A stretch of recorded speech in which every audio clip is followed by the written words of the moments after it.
Good morning. Beginning in verse 5 of Philippians 4, let your reasonableness be known to everyone.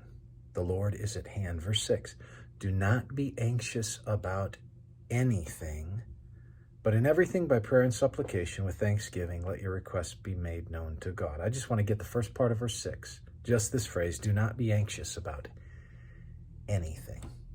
Do not be anxious about anything. This is about how peace offers rest.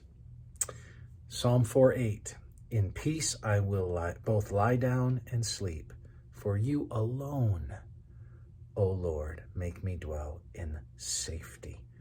Are you anxious about things? We live in a world filled with anxiety. We live in a world where anxiety is running rampant. A lot of that has to do with technology that puts before us the crises of the globe, not just the crisis of our neighborhood.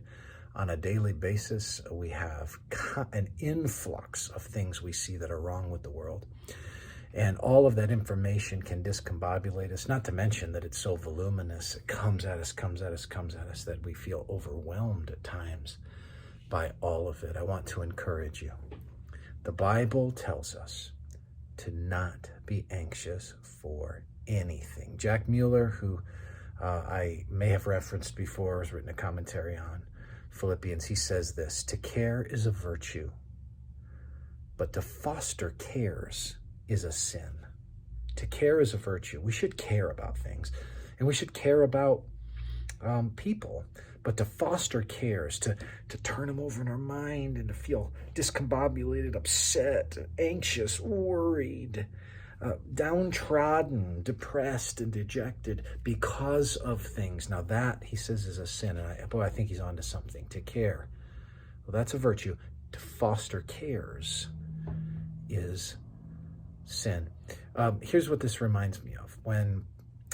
It's not just when my girls were little, but we tend to road trip. I do some teaching and speaking up in Oregon and other places, and or we travel as a family.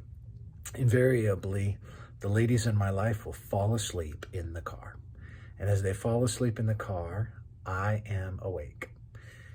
And especially when my girls were little, they would just sleep soundly, blissfully unaware that someone is driving, trying to stay awake and keep them safe. And that is as it should be.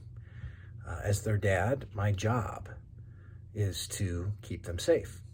And so I would drive, I'd drink the coffee, I'd get the Red Bull and stay up and push through the late hours driving, and their job was to sleep, blissfully unaware, without a care in the world. I think that is a bit of an analogy to our life with the Lord. We spend a lot of time in a back seat wringing our hands, acting like we're the drivers, but we're not. God is the one who drives. He is the one steering the ship of our lives.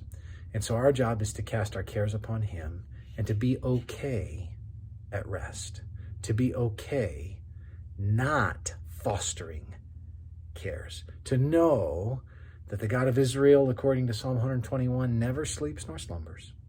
So with that, we can have confidence that he is guiding our lives, and we can have a spirit. It doesn't mean we don't work, or it doesn't mean we don't invest time and energy, but we don't have to be anxious in the back seat, and we can put our head down, and it's okay to rest because we're not the one in charge. He is. Whatever you're dealing with, may the Lord help you to be able to be okay at rest, knowing he's the one who has the wheel. Take care.